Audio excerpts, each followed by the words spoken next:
45 দিনে থেকে 50 দিনের মধ্যে ফল আসে আর কি। আলহামদুলিল্লাহ অন্য ফসলতে যেমন এই কিনা কয় আলু, তারপরে টমেটো, তারপর ওইটার থেকে আমার এটা ভালো লাগে যে বাঙ্গি, সেম বাঙ্গির ইয়া আসে কিন্তু একটু লাল হলুদ ভিতরে, কালার ভিতরে। আচ্ছা আচ্ছা আচ্ছা, মাশাআল্লাহ, চমৎকার।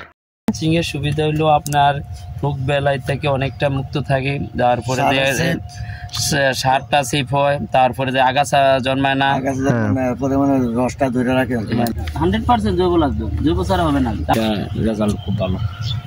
আসসালামু আলাইকুম সুপ্রিয় খামারি ভাই ও বোনেরা, আজকে আমরা কৃষি তথ্যের জন্য চলে আসছি মনির ভাইয়ের কাছে। এটা হচ্ছে জায়গাটা হচ্ছে নিমশাহের মোকাম না, উনি এখানে এই যে সাম্মাম চাষ করেছেন।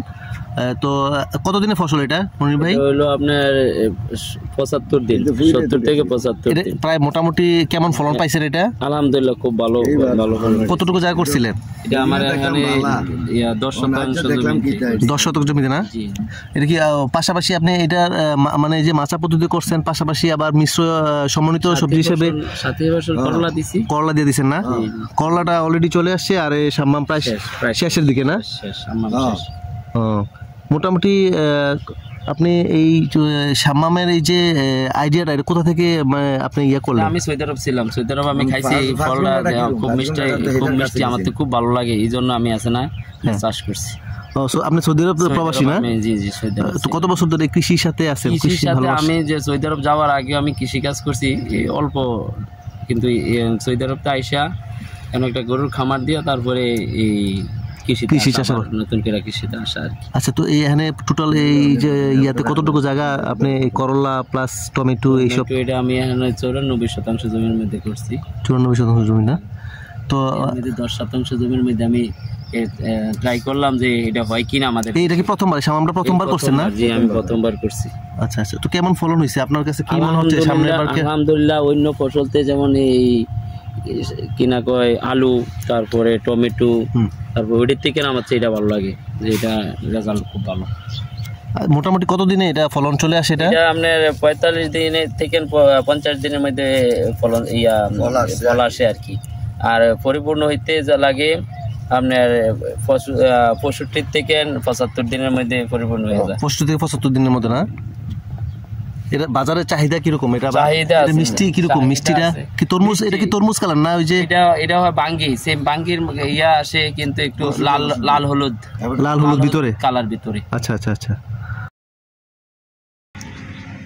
কতগুলো পারছেন বাজারের জন্য? কালার তো পুরো লাল হলুদ, মিষ্টি বড়, মানে মিষ্টি আছে, ভালোই মিষ্টি আছে। আর যারা নতুন তরুণ কৃষক তাদেরকে আপনার কি উদ্বুদ্ধ করবেন যে আসলে এটা ফলে আসলে কিরকম ফল বা আসলে লাভবান কিনা আপনারা? লাভবান যদি এটা করতে যদি অবহেলা করে তাহলে না করা ভালো, কারণ কৃষিতে আইসা যদি মনে করে না যে ভালোভাবে না করে তাহলে আসাটাই সবচেয়ে ভালো। মানে করলে ভালো মতোই পরিচর্যা ভালোভাবে করতে হবে, যেটা যে সময় দেওয়ার জন্য ওইটা ওই সময় দিতে হবে। বলে না আজকে দেবো না কালকে দেবো, তাহলে এটা না করাটাই ভালো। আচ্ছা আচ্ছা আচ্ছা। তো আর করলা মোটামুটি আপনি কি বাজারে উঠাইছেন? বাজারে আমি দুই দিন নিছি বাজারে। কতটুকু ইয়া করতে পারেন?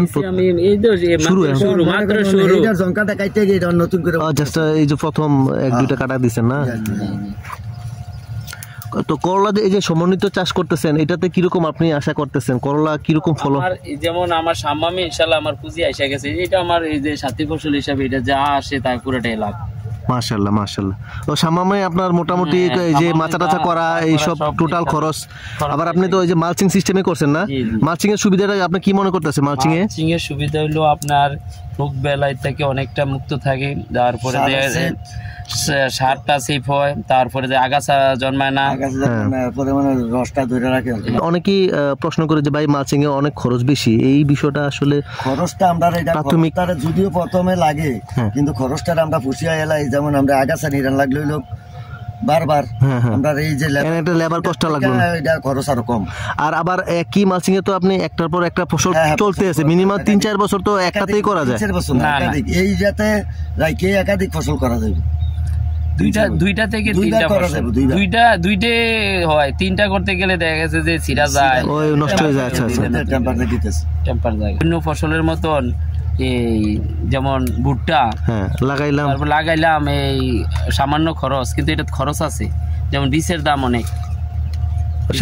শামামটা না? হ্যাঁ, শামামের বীজের দামটা কি? এমনি মাটি যে আমাদের এলাকার যে কুমিল্লার যে মাটি, এমনি তো সমস্যা নাই তো? সেম এই যে মাটিটা বেলে 10 মাটিটা সবচেয়ে ভালো। বেলে 10 মাটিটা না? 10 মাটিটা সবচেয়ে ভালো। আচ্ছা, আর শামামের জন্য না? শামামের জন্য বিশেষ করে চর এলাকায়, আপনার নিচে যে চর এলাকায় তো ভালো হয়, বেশি হয়। হ্যাঁ, ভালো হয়। কীটনাশকের বিষয় আপনি কি জৈব বালাই দিচ্ছেন না কীটনাশক কি? জৈব তো লাগবে, 100% জৈব লাগবে, জৈব ছাড়া হবে না। আমি যেমন গোবর সার দিছি, তারপর আবার বাজারের জৈব দিছি। আচ্ছা আচ্ছা আচ্ছা, গোবরও দিচ্ছেন, আবার বাজারের ইয়াওটাও দিচ্ছেন না? হ্যাঁ, গোবরটা দিলে বাজারের জৈবটা কম লাগে, আর এই গোবর না দিলে হয়তো এই বাজারের জৈবটা বেশি দেওয়া লাগে। এটা যেটা মার্কেটিং কোম্পানি বেচে কি লাগে।